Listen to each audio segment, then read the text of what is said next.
السلام عليكم ورحمة الله وبركاته. ازيكم احلى متابعين في الدنيا، يا رب تكونوا بخير. معاكم منى عبد العزيز، ودي قناتي. لو اول مرة تشوفوها ما تنسوش تشتركوا في القناة وفعلوا زر الجرس عشان يوصل لكم كل جديد. النهاردة بقى هنعمل مع بعض تحلية حلوة جدا. هنحط التمر على الفول السوداني واعملي منها احلى تحلية سهلة وسريعة، من غير ولا سكر ولا دقيق ولا فرن، وهتطلع حاجة تحفة بتقوي الذاكرة وكمان مغذية جدا للأطفال، وكلها حديد وكالسيوم، والنتيجة رائعة. معايا هنا نص كيلو من البلح. طبعا البلح ده بتاع رمضان، طبعا ناشف شوية. عشان أطر البلح معايا شوية من المية المغلية، بنزل بيها على البلح واسيبه لمدة ربع ساعة، وبعد كده هبدأ أنزع منه النوى بالشكل اللي انتوا شايفينه ده. البلحية نفسها بتكون طريت معاكم كويس قوي عشان نقدر نفرمها في الكبة.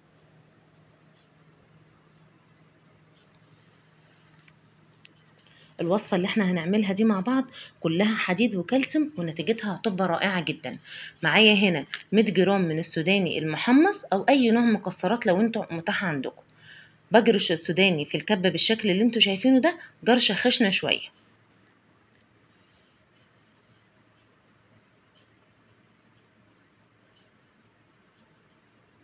وبعد كده هبدأ أضيف عليه البلح منزوع النوى اللي احنا عملناه مع بعض بالشكل ده، وهضربه برضو في الكبة لحد ما يبقى معايا كأنه عجينة، ملمسه ملمس العجينة بالظبط. لو حسيتوا ان هي ناشفة شوية ممكن تضيف لها معلقتين مية مغلية. خلاص، بس هو البلح معايا اتنقع شوية كويسين قوي وطري معايا.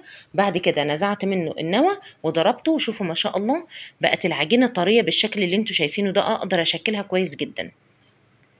بعد كده على الترابيزة معايا أو على الرخامة بضيف شوية من السمسم، مثلا مقدار 5 معالق من السمسم كده، وباخد معايا قطعة من العجينة اللي هي البلح على السوداني ده. ممكن على فكرة للعجينة دي تضيفوا عليها برضو نص معلقة من القرفة لو انتوا حابين.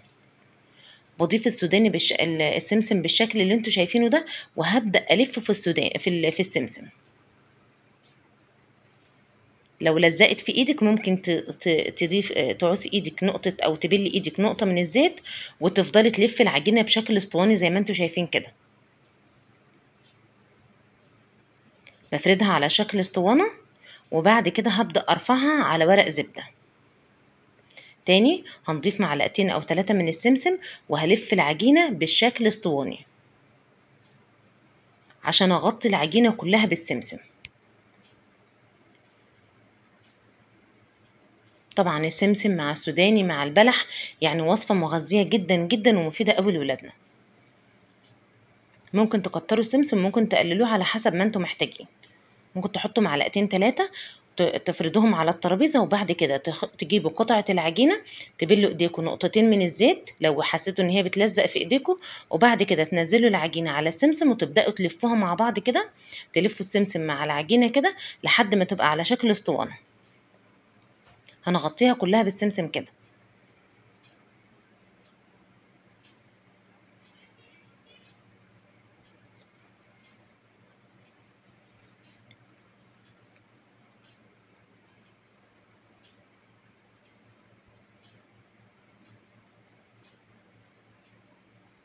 كده انا لميت كل السمسم من على الرخامة كده، ودخلت كله في قلب العجينة.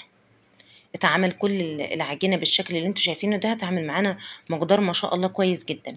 هنا بجيب شوكولاتة من البيضة، بكسرها زي ما انتوا شايفين بالشكل ده، وبديها معلقتين من الزيت وبدخلها الميكرويف، او ممكن اسيحها على بخار مية. بفضل اقلب فيها وادخلها الميكرويف لحد ما تبقى كويسة معايا. بعد كده بجيب اي حاجة معايا، اي حاجة عندك، وبعمل بيها تجويف كده بالشكل اللي انتوا شايفينه ده. هضغط عليها الاول، اعمل فيها فتحات كده من فوق بالشكل ده عشان اعمل فيها تجويف. بضغط ضغطة بسيطة كده، اعمل تجويف بسيط عشان ابدأ انزل فيه الشوكولاتة. لو حسيت ان هي وسعت مني شوية بحاول انا اظبط العجينة بايدي زي ما انتوا شايفين كده، واقفل عليها بالشكل ده. بعمل تجويف لجوه شوية، بس طبعا ما بوصلش للاخر، تجويف خفيف قوي، عشان بس انا بحاول بقدر الامكان اعمل شكل حلو كده، اغير في شكل الطريقة عشان خاطر تبقى مغرية لولادنا، عشان نخليهم ياكلوا حاجة مفيدة وحاجة صحية برضو بشكل يجذبهم جدا. وهنا برضو سيحت الشوكولاتة معايا شوكولاتة غامقة، برضو بسيحها على بخار مائي او بديها معلقتين من الزيت وبكسرها وبدخلها الميكرويف. بعد كده حطيت الشوكولاتة الغامقة والشوكولاتة البيضاء معايا في قلب اكياس، وخرمت الكيس خرم صغير كده او قطعت منه قطع صغيرة كده، وببدأ اصب الشوكولاتة في قلب التجويف اللي انا عملته. بحط الشوكولاتة المذابة في حمام مية زي ما قلت لكم في الميكرويف، وهضيفها في الجزء اللي فوق وهغطيها كلها بيه بالشكل اللي انتوا شايفينه ده، لحد ما هملى التجويف لحد الاخر كده بالشكل ده. بعد كده بقى هجيب الشوكولاتة الغامقة وهعمل بيها اي شكل زي ما قلت لكم. احنا بنحاول نعمل اي شكل مغري يغري ولادنا عشان ياكلوا الحاجة المفيدة اللي هم اصلا ما بياكلوهاش، يعني السوداني مع السمسم، مع التمر، كل الحاجات دي مفيدة جدا لولادنا، فاحنا بنحاول نغير لهم في الشكل عشان يقدروا ياكلوا الحاجة وهم مرتاحين ومبسوطين جدا بيها، ويعني هتغريهم جدا. وهتقدري تقدميها تحلية كمان لضيوفك مع فنجان قهوة، أو ممكن تديها لولادك الصبح مع كوباية من الحليب، هتديهم طاقة ومفيدة جدا ليهم، وكمان مغذية زي ما قلت لكم، كلها حديد وكالسيوم والنتيجة بتاعتها رائعة. وتقدري انت كمان تاخديها الصبح مع فنجان قهوة كده، بصراحة بتدي باور وطاقة حلوة جدا الصبح، وكلها حاجات مفيدة زي ما قلت لكم. كده انا خلاص عملت لها خطوط بالشوكولاته زي ما انتم شايفين بالشكل ده، وهبدا اجيب الستيكس معايا وهبدا اعمل فيها اي شكل كده. ممكن تعملوا فيها خط رايح جاي، ممكن تعملوا لها خط رايح بس، يعني اي شكل بتدينا على شكل وردات خفيفه كده.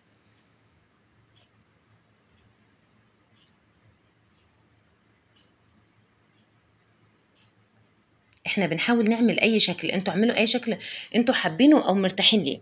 بشيلها في التلاجة تتماسك، بس لمجرد ان الشوكولاته تتماسك بس، ما تاخدش 10 دقايق، وبعد كده ببدا اقطعها بالشكل اللي انتوا شايفينه ده.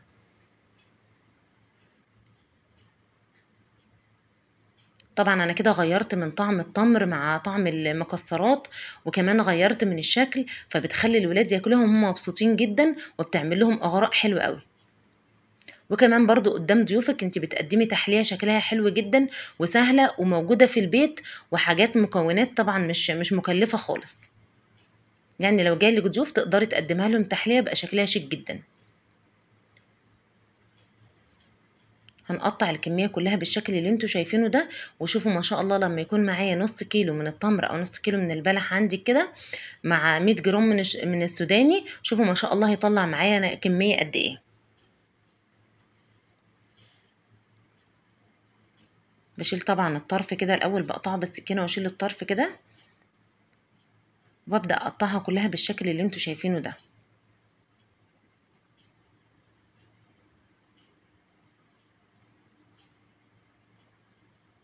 كده خلصت كل الكمية تقطيع. تعالوا بقى نزينها مع بعض او نغلفها مع بعض.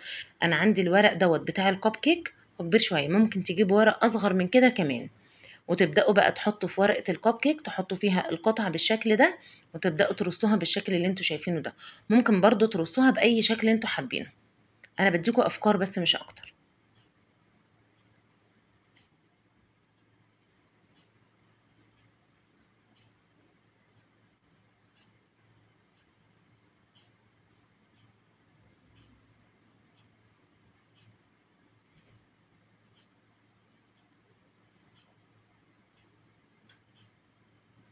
يا رب وصفتي تكون عجبتكم وتكون قدرت افيدكم باي حاجه، وان شاء الله لو عجبتكم الوصفه ما تنسونيش بقى في اللايك والشير، ويا ريت تكتبوا لي كومنت حلو، وان شاء الله باذن الله اعمل لكم وصفات حلوه كتير. ان شاء الله اشوفكم في فيديو جديد، والسلام عليكم ورحمه الله وبركاته.